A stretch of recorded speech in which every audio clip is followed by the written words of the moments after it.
I've lived in this sleepy suburban neighborhood for about 10 years now. It's the kind of place where everyone knows everyone, where the biggest scandal is when Miss Jenkins' cat got stuck in a tree. Or at least that's what I thought until last month. My neighbor, Mr. Thompson, is a quiet, elderly man in his late 70s. He's always been somewhat of a mystery, polite but reserved. He moved in about 5 years ago, and while we exchanged pleasantries, he never revealed much about his past. The most interaction we had was a friendly nod when I mowed my lawn or a brief chat about the weather. One evening, as I was taking out the trash, I noticed something unusual. An old, rusty van was parked in front of Mr. Thompson's house. Out of it came a man in his 30s, looking around suspiciously. I decided to keep an eye out, curiosity piqued. The man knocked on Mr. Thompson's door, and after a moment, the door creaked open.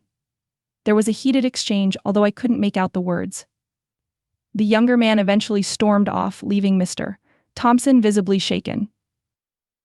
The next morning, I found Mr. Thompson sitting on his porch, looking more fragile than usual. I decided to check on him, offering a cup of coffee as an excuse. "Morning, Mr. Thompson. Everything okay?" I asked, handing him the cup. He sighed, taking a sip. "Just some old ghosts catching up, I suppose." I raised an eyebrow. Old ghosts. He looked at me, eyes filled with a mix of sadness and resolve. "Maybe it's time I tell someone. You've been a good neighbor." What followed was a story that I would never have believed if I hadn't heard it directly from him. Whose real name was Edward Thompson, was once an undercover agent for the CIA during the Cold War. His primary assignment was infiltrating and dismantling espionage networks in Eastern Europe. He'd lived multiple lives, adopting various identities, always on the run, always in danger. In the 1970s, he was stationed in East Berlin, working to expose a notorious double agent known only as the Wolf. The Wolf was responsible for leaking critical intelligence that resulted in the deaths of several American operatives. Edward was close to uncovering the Wolf's identity when he fell in love with a local woman named Ingrid. Ingrid was smart, beautiful, and compassionate. She worked as a nurse and had no idea of Edward's true identity. They planned to escape together to the west, but as their plan was set into motion, the Wolf struck first. Ingrid was killed in a staged car accident, and Edward was captured and tortured. He managed to escape, but not without severe psychological and physical scars. Edward's superiors decided to pull him out of the field, giving him a new identity and relocating him to the United States. He spent years in therapy, trying to forget the horrors of his past. He married, had children, and lived a seemingly normal life. But he could never forget Ingrid or forgive himself for her death. The man who visited him the night before was the son of one of his former colleagues, a man who had been killed by the Wolf. The son had spent his life trying to uncover the truth about his father's death and had recently discovered Edward's real identity. He blamed Edward for his father's death, believing he could have done more to save him. I was stunned. The quiet man who tended his roses and waved at me from his porch was a former spy with a tragic past. I didn't know what to say, but I could see the weight of his confession lifting off his shoulders. "Thank you for trusting me with this, Edward, but why now?" He looked at me, eyes glistening. "I'm not getting any younger. People deserve to know the truth, and I can't keep running from my past. Maybe sharing this will bring some peace." Word spread quickly around the neighborhood. At first, people were skeptical, but Edward had kept meticulous records, photographs, documents, even a few old coded messages. As neighbors learned the truth, their perception of him changed from a reclusive old man to a local hero.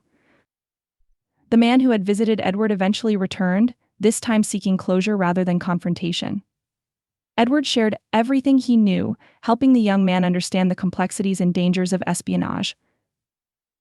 As for Edward, he seemed to find a sense of peace. He started attending community events, shared more stories with curious neighbors, and even began giving talks at the local library about his experiences. His story became a source of inspiration, a reminder that everyone has a past, and sometimes the quietest among us have the most incredible tales to tell. A few weeks ago, Edward passed away peacefully in his sleep. At his funeral, the whole neighborhood turned up. It was a somber but beautiful tribute to a man who had lived through so much and finally found peace in sharing his story. We later found out that Edward had left his house and personal archives to the local historical society. His story would be preserved for future generations, a testament to the extraordinary life of the man we knew as Mr. Thompson.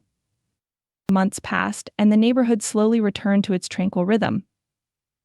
Yet, Edward's story continued to resonate, sparking discussions at dinner tables and coffee shops. People started seeing their neighbors in a different light, wondering what secrets they might be hiding behind closed doors. But Edward's tale didn't just captivate our small community. News outlets picked it up, and soon reporters were knocking on doors, eager to learn more about the mysterious spy who had lived among us. They interviewed neighbors, piecing together Edward's life from different perspectives. One reporter, Emma Hayes from a national newspaper, reached out to me after reading my account on Reddit. She was intrigued by the human side of Edward's story beyond the espionage and intrigue. We met for coffee at a local cafe, and she shared her findings from interviews with other neighbors and archival research. Emma had uncovered more details about Edward's early life before he joined the CIA. He grew up in a modest household in the Midwest, always fascinated by puzzles and codes. His intelligence and determination caught the attention of a CIA recruiter during his college years, leading him down a path he never imagined. He was quite the enigma, wasn't he? Emma remarked, flipping through her notes. He was, I agreed, recalling Edward's thoughtful demeanor and the way he always seemed to be assessing the world around him.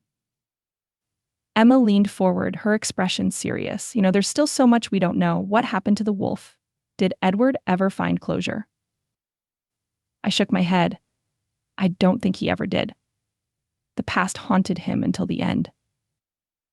As our conversation continued, Emma shared snippets of her interviews with other neighbors. Mrs.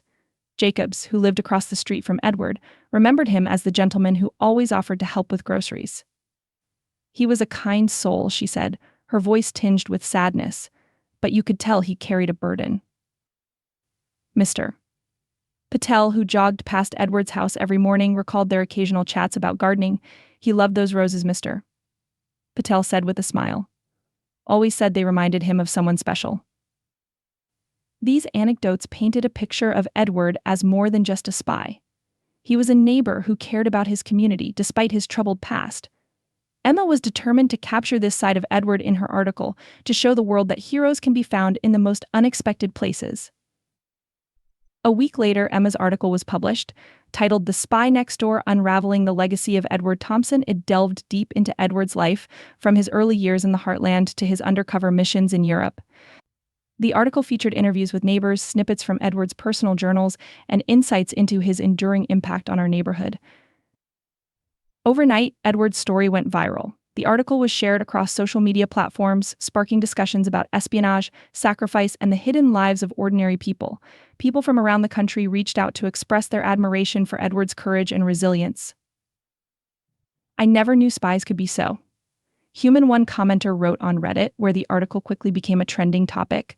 Others shared their own stories of neighbors who turned out to have surprising pasts, creating a virtual community of shared experiences and reflections.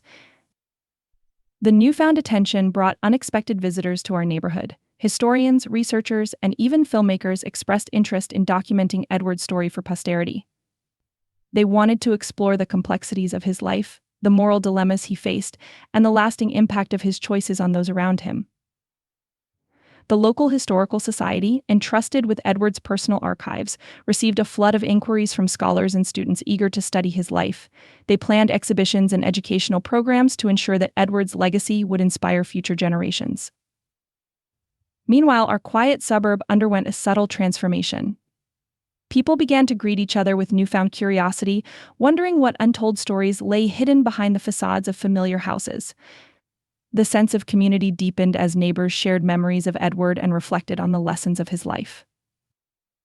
Months turned into years, and Edward Thompson's legacy endured. The Historical Society unveiled a permanent exhibit dedicated to his life and career, drawing visitors from far and wide.